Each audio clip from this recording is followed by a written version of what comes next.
पत्रकारिता का सबसे बड़ा महत्व ये है कि इसकी सबसे बड़ी ताकत आपके हाथ में है। ये जो माइक है और आप मुझसे पूछ रहे हैं और मैं बता रहा हूँ, तो सबसे बड़ा महत्व तो एक ऐसा माध्यम है जिससे जन सरोकार की विषय राजनीतिक स्तर पर और सामाजिक स्तर पर उठाता नहीं है। वह हिंदुस्तान के इतिहास में पनप रहे एक नए कल्चर का नाम है, जिसे आप देखते हैं कि गाड़ी को किसी को रोक दिया गया, किसी का कॉल रिकॉर्डिंग ऐसे कर लिया गया बिना किसी जानकारी के। तो वह पत्रकारिता मैं उसे नहीं मानता, उसे एक छल, एक प्रपंच। और अब माध्यम हमारे पास इलेक्ट्रॉनिक माध्यम है, उसके माध्यम से उसको व्यूज, आज के डेट में पत्रकारिता व्यूज के लिए ज़्यादा सरकार के मुद्दे हों या ना हो, गाली गलौज शुरू कर दें और उसको अलग अलग नाम दे दिया, किसी के नाम से गाली दे देना, किसी को जाति के नाम से गाली दे देना, किसी को व्यवहार के नाम से गाली दे देना। यह एक वायरल पत्रकारिता कंटेंट बेस्ड जो होती थी, अब कंटेंट बेस्ड पत्रकारिता के बदले अब उसको एक व्यूज बेस्ड पत्रकारिता आप कह सकते हैं, वो किया जा रहा है। नमस्कार, आप देख रहे हैं इंडिया न्यूज़ 365।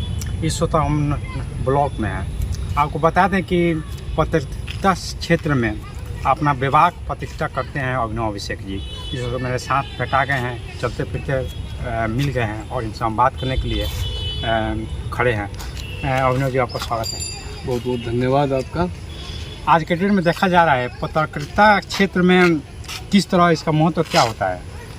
देखिए, पत्रकारिता का सबसे बड़ा महत्व ये है कि इसकी सबसे बड़ी ताकत आपके हाथ में है। ये जो माइक है और आप मुझसे पूछ रहे हैं और मैं बता रहा हूँ, तो सबसे बड़ा महत्व तो इसका यही है। यह एक ऐसा माध्यम है जिससे जन सरोकार की विषय राजनीतिक स्तर पर और सामाजिक स्तर पर उठाया जा सकता है। यही इसका सबसे बड़ा महत्व है। जो राजनीतिक दल के नेता हैं वो अक्सर कहते हैं कि हम जमीन से जुड़े हुए हैं।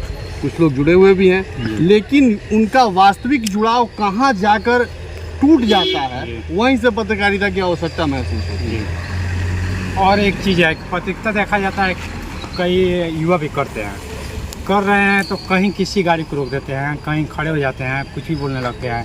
क्या उस तरह होती है क्या? देखिए, वह पत्रकारिता नहीं है, वह हिंदुस्तान के इतिहास में पनप रहे एक नए कल्चर का नाम है, जिसे आप देखते हैं कि गाड़ी को किसी को रोक दिया गया, किसी का कॉल रिकॉर्डिंग ऐसे कर लिया गया बिना किसी जानकारी के। तो वह पत्रकारिता मैं उसे नहीं मानता, उसे एक छल, एक प्रपंच। और अब माध्यम हमारे पास इलेक्ट्रॉनिक माध्यम है, उसके माध्यम से उसको व्यूज, आज के डेट में पत्रकारिता व्यूज के लिए ज़्यादातर लोग करते हैं कि हमारे व्यूज कितने आते हैं। जन सरोकार के मुद्दे हों या ना हो, गाली गलौज शुरू कर दें और उसको अलग अलग नाम दे दिया गया है। किसी को धर्म के नाम से गाली दे देना, किसी को जाति के नाम से गाली दे देना, किसी को व्यवहार के नाम से गाली दे देना।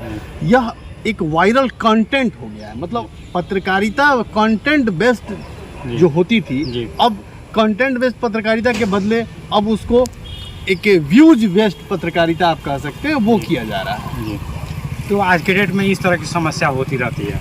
जी बिल्कुल, इस तरह की अनेकों समस्याएं होती हैं और उन समस्याओं की वजह से जो मूल रूप से पत्रकारिता करने वाले लोग हैं, जिनका उद्देश्य होता है जन सरोकार के मुद्दों को उठाना, उन्हें अधिकारियों तक ले जाना और उससे समाधान के लिए संघर्ष करना, यह संस्कृति धीरे धीरे लोप होती जा रही है, लेकिन समाप्त नहीं हुई है।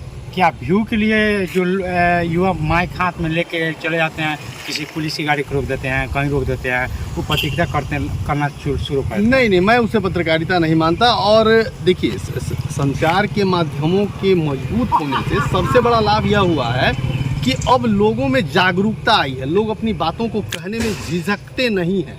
लेकिन आवश्यकता उन सभी युवाओं को इस बात की है कि वह अपनी एक गरिमा का ख्याल रखें, और उसके लिए अगर वह ट्रेनिंग लेते हैं या एक हफ्ते का कोर्स करते हैं, 15 दिन का कोर्स करते हैं, तो वो कम से कम बेसिक्स को समझ जाएंगे कि एक्चुअली उनकी लिमिटेशंस क्या है। ये हमारे हाथ में जो माइक, आपके हाथ में जो माइक दिख रहा है, यह कोई बंदूक नहीं है, इसे समझना होगा। कलम की ताकत तलवार की ताकत से ज़्यादा जरूर होती है, लेकिन वह तलवार नहीं होता।